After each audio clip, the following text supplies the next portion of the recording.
여러분 안녕하십니까. 누리 PD입니다. 그 차도 살인지게 이런 말이 있죠. 차도 살인지게.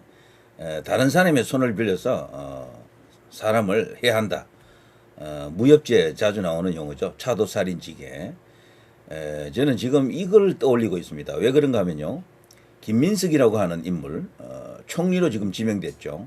근데 지금 드러나 있는 의혹을 보니까 이거는 그야말로 역대급이다. 완전 지뢰밭이다. 뭐 그것도 어마어마하게 많은 지뢰밭입니다. 이렇게 되면요, 청문회 과정에서 그야말로 뭐 엄청난 난타전이 이제 일어날 수밖에 없고 국민의힘도 이제 됐다, 기회다 라면서 아마 엄청난 공격을 할 겁니다. 근데 이재명이가 이걸 몰랐을까요? 분명히 검증 비슷한 걸 했을 겁니다. 자체적으로도. 그래서 청문회 올릴 만하다라고 하니까 올렸을 것 같은데, 그런데 이제 보니까 그게 아니에요. 이재명은 보기에 따라서 친중으로 보일 수도 있지만 셋의 그 유명한 사진이 있잖아요. 그렇지만 이 사람은 북한하고 연관성이 더 있을 수도 있다. 대북 불법 송금 800만 달러 거기에 연루되어 있는데 재판 진행 중입니다만 정황상은 뭐 거의 빼박이죠. 공동 정범 혹은 주범과 종범의 관계일 수도 있는데 이화영은 징역 7년 8개월 확정됐죠.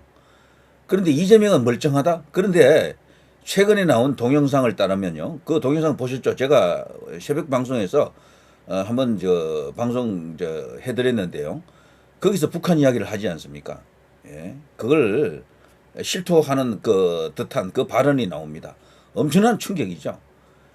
북한하고 어떤 모종의 어떤 그런 프로젝트를 추진하고 있는데 다 밝힐 수는 없지만 어쩌고저쩌고 하면서 빼박 어떤 상황이 있습니다. 그거는요, 본인이 그 내용을 잘 알고 있다라는 거죠. 북한과 당시 경기도지사 하면서 추진했던 그 프로젝트에 대해서 너무도 잘 알고 있다. 이화영이를 그냥 실무자로 내세운 것이다라고 볼 수밖에 없는 그런 상황입니다. 때문에 말이죠. 이재명은 어쨌거나 친중적 요소도 강해요. 강하지만 양다리 걸치기를 하고 있다. 북한하고 더 이제 관련성이 깊을 수도 있다. 왜냐하면 그 경기 동부 연합이라든가 정진상이라든가 김용이라든가 그 패거리들 전체를 보게 되면은 이재명 조직의 그 중요한 한 축을 이루고 있는 것이 경기 동부 연합 같은 그런 곳이라면은 결국 이것은 중국보다는 북한 쪽이 더 가능성이 높다. 거기와 연결되어 있을 것이다라고 이제 추측을 하는 사람들, 그렇게 합리적으로 그렇게 추론할 수 있는 뭐 그런 상황입니다. 그런데 김민석을 딱 보게 되면요, 김민석은 북한 고리가 의외로 없어요. 북한하고 연결되어 있다는 고리가 거의 없습니다. 나타나지 않습니다. 그런데도 놀랍게도 이 김민석은 완전체에 가까운 친중으로 보입니다. 완전체 친중. 와, 그동안 숨겨놓은 카드가 바로 우원식이가 아니고 김민석이었나 할 정도입니다.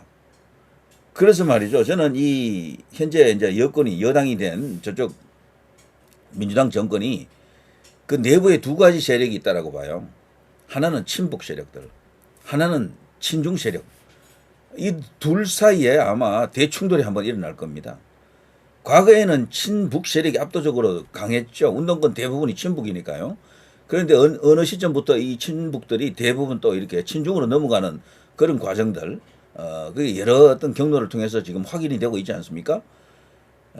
그리고 그런 주장을 또 하는 목소리도 많고, 그리고 우리나라에 보면요, 여야를 통틀어서 친중화되지 않은 정치인을 찾기가 어려울 정도다. 그런 언론을 찾기가 어려울 정도다라고 할 수준입니다. 물론 지금의 야당 국민의힘보다는 여당이 된 민주당 쪽이 훨씬 더 친중적 요소가 강하지요. 예.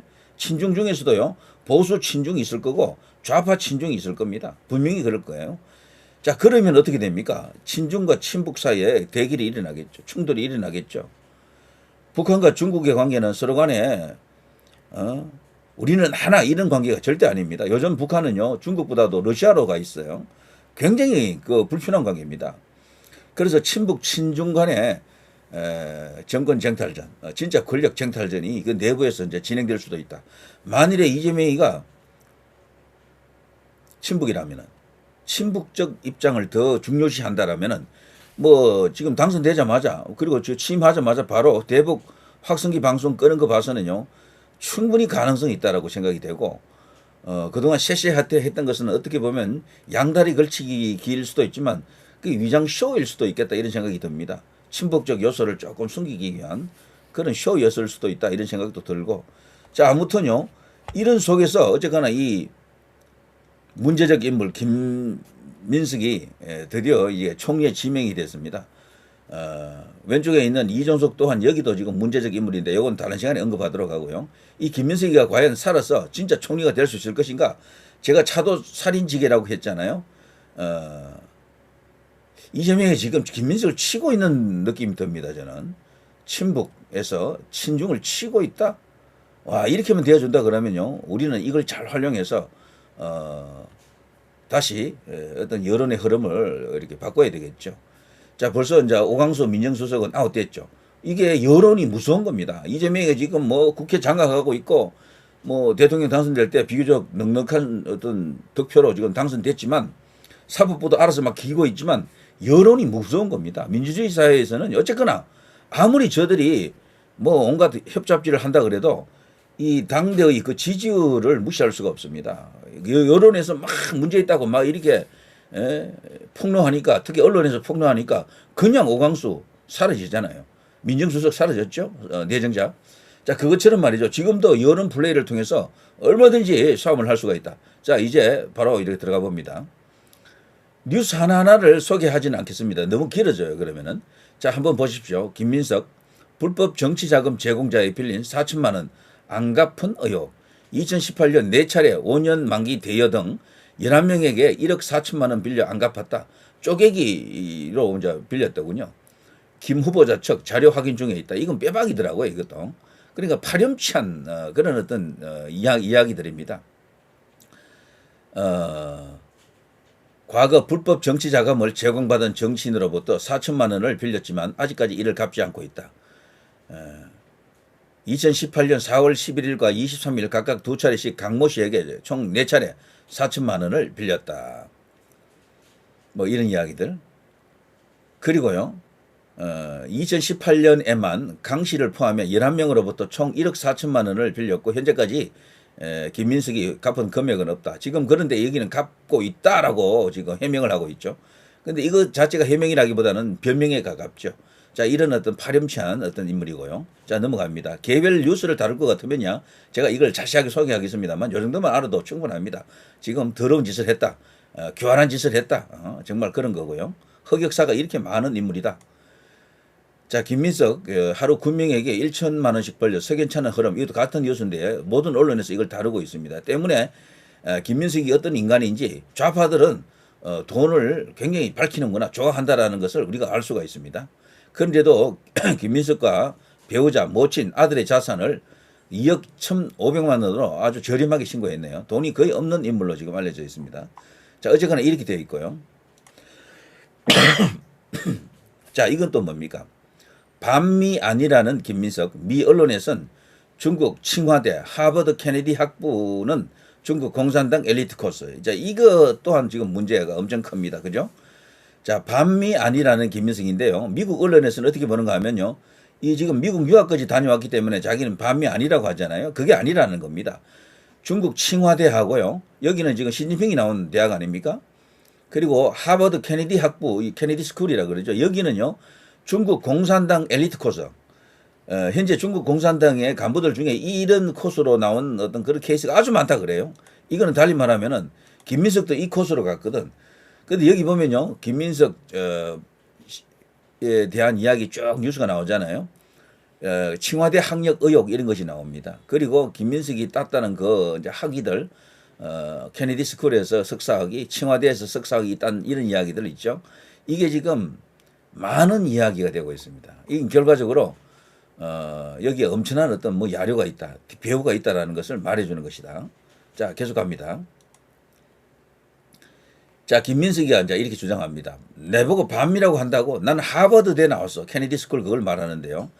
자, 월스트리트 저널에서요. 하버드 케네디 학부는 중국 공산당 간부 훈련 기관이다라는 것을 바로 여기에 저격했습니다. 중국 정부에게 받은 연구비 숨긴 하버드대 세계 석학 칭화대에서 보금자리 찾았다는데 알고 보니까 이것은 충격적 내막이 있었다라는 거죠. 트럼프 대통령이 왜 하버드 대학을 핍박하는 것처럼 보이는지 아시겠죠? 하버드 대야말로 미국 내 친중을 생산하는 거대한 기지다. 뭐 이런 이야기입니다. 그래서 하버드대로 들어가는 천문학적인 그 지원금이 있거든요. 나라에서 지원하는 게 있어요. 그걸 지금 끊는다라는 것 아닙니까? 자, 여기 이제 트럼프 대통령이 나오죠. 하버드 대학은 그 자체로 재앙이다, 재난이다, 뭐 이렇게 지금 말하고 있습니다. 예. 여기 보면 하버드 대학교 케네디 스쿨에서 진행하는 중국 발전 고위 지도자 연수 프로그램 이런 것도 있고요. 자, 이런 개별 뉴스들은 다른 시간에 이것만 갖고 상당히 깊이 있게 이야기하는 게 좋겠죠. 자, 아무튼 이런 코스이기 때문에 김민석이 하버드 케네디 스쿨 나왔지만 그걸로 반미가 아니다라는 입장은 절대 아닙니다. 오히려 그게 더 의혹이 짙어지는 거죠.清华대 하버드 케네디 스쿨 여기는요. 이 두 가지는 완전히 중국 공산당으로 가는 지름길로 가는 아주 특급 코스다. 엘리트 코스다. 이런 이야기입니다. 김민석이 거기 나온 겁니다. 자, 김민석 최고위원 시장 선거 뛰며 11개월 만에 중국清华대 석사 취득했다. 분신술을 썼나. 여기는 중국에서 최고 명문이잖아요. 북경대하고 이清华대가 두 개가 상두마차인데 여기 나오는 게 쉽지 않아요. 그런데 11개월 만에 여기 이제 석사 학위를 취득했다. 이거는 엄청난 뭔가 뒤에서 배려를 했거나 어떤 작용이 있었죠. 그렇게 볼 수밖에 없겠죠. 저는 우리나라에 지금 친중 세력이 거대한 규모일 것으로 이제 보고 있고 여러분도 아마 거기에 동의할 것으로 봅니다. 그런데 대표적인 어떤 인물을 내셔야 되잖아요. 친중의 대표적 인물. 과연 그게 누구냐? 우원식이다. 아니다. 이제 보니까 김민석 같다라고 하는 목소리가 지금 터지고 있죠. 자,清华대 본교에서 수학해야 법학 석사 학위를 수여할 수가 있는데 김민석은 참고로 말이죠. 미국에서 미국 변호사 자격증까지 땄죠. 그래서 뭐 자기 스스로 이제 반미가 아니다라는 것을 세탁하기 위해서 노력한 흔적은 있습니다.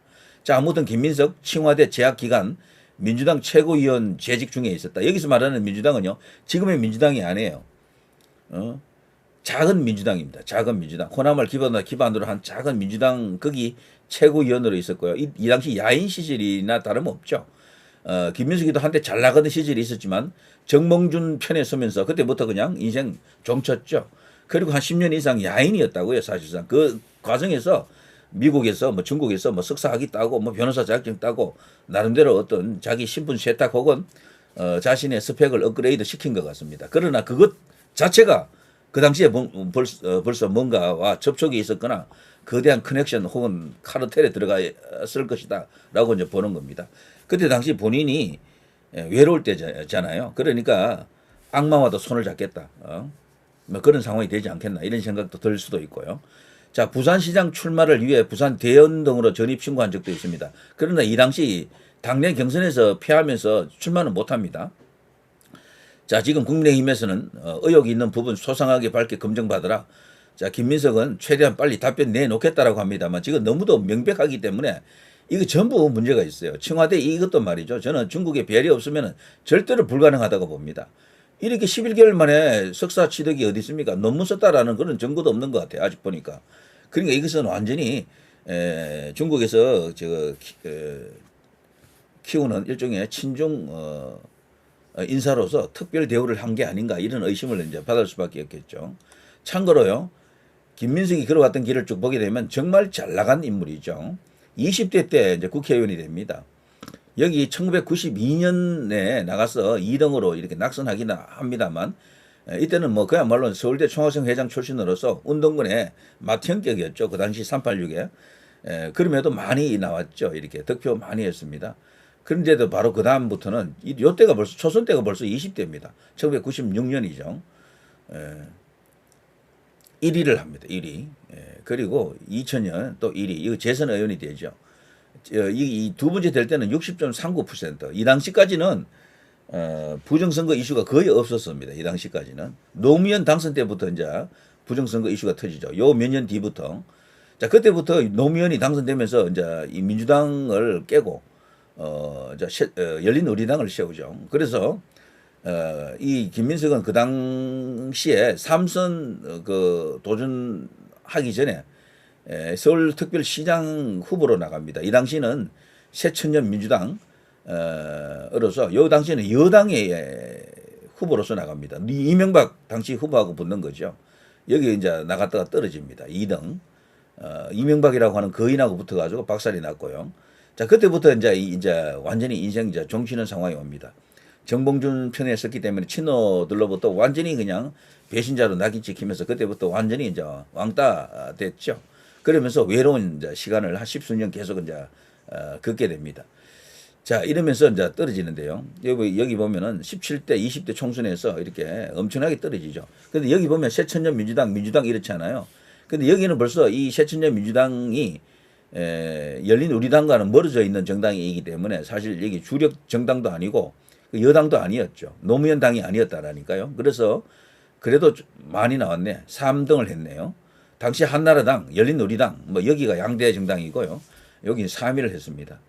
그리고 2016년 총선에서는 여기 민주당은 꼬마 민주당에 해당됩니다. 아주 작은 정당인데 여기는 비례대표 2번으로 나갔지만 전체 득표가 0.88% 완전히 죽어버렸죠. 이런 어떤 결과를 거쳤는데 그러니까 이 사이 약 한 10여 년 됩니다. 완전히 죽어있던 김민석이 2020년 총선에서 갑자기 이렇게 공천을 딱 받아냅니다. 더불어민주당에서.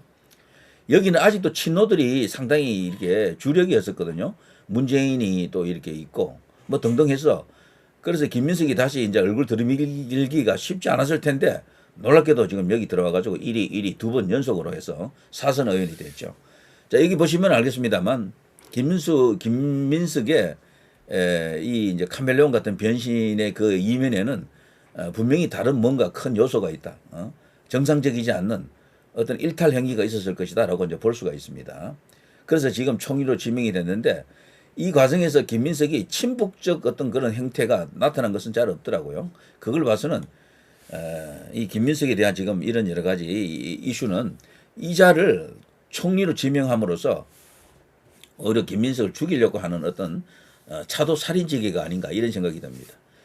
자, 김민석 총리 후보자 의혹 눈덩이, 김민석 미스터리 빛의 아들, 아빠 찬스까지 양파 의혹, 제2 조국 사태 관측도 이런 것까지 나옵니다. 의혹 많기로는 박원순, 조국, 그리고 문재인, 그 이재명 이런 자들의 공통점이 어마어마하게 많은 의혹을 갖고 있죠. 그 중에서 이재명은 진짜로 재판을 또 많이 한 케이스인데 정말 일반의 예상을 완전히 깨고 대통령까지 되어버렸고요. 자, 그 아들 찬스가 또 나왔는데요. 아빠 찬스로 인해서 아들이 엄청난 특혜를 받다라는 이유 때문에 조국 망했잖아요. 그것 때문에 사실 정권은 윤석열이라고 하는 새로운 인물에게 이제 넘어갔을 거예요. 자, 아들 고교 시절 동아리서 입법 활동, 민주 해당 법안 발의, 김민석 공동 발의, 이거 전부 공모했다라고 이제 볼 수가 있겠죠. 민주당이 당시 짜고 쳤다. 김민석이하고 반미주의자였지만 아들은 억대 학비 미국 유학을 하고 있다. 불법 자금 제공자에게 돈 빌린 채 장기 채무. 야, 뭐 이런 식의 엄청난 어떤 이슈가 지금 터지고 있죠. 때문에 김민석은 오래 못 간다라고 하는 그 절대 과장된 이야기가 아닌 것 같습니다. 자, 여기 보면 김민석 보면 이외에도 많은 논란거리가 있죠. 서울 미 문화원 점거 농성 사건. 자신은 이 당시 주도하는 입장이 아니었다라고 발뺌합니다만 어쨌거나 이런 이야기가 있고요. 새천년 NHK 부패 아주 퇴폐 그 어떤 그 술집에서 뭐 그냥 깽판 친 술 처먹고 막 그냥 허접한 어떤 건달 같은 짓을 했던 그런 이야기들 양아치죠. 임수경조차도 이것을 더럽다라면서 그냥 저격했죠. 그 당시에 우상호 등등이 이제 그 당시 여기서 술 처먹으면서 크게 논란이 됐던 그 이야기입니다. 자, 불법 정치자금 수수 아까 이야기했던 것들이죠.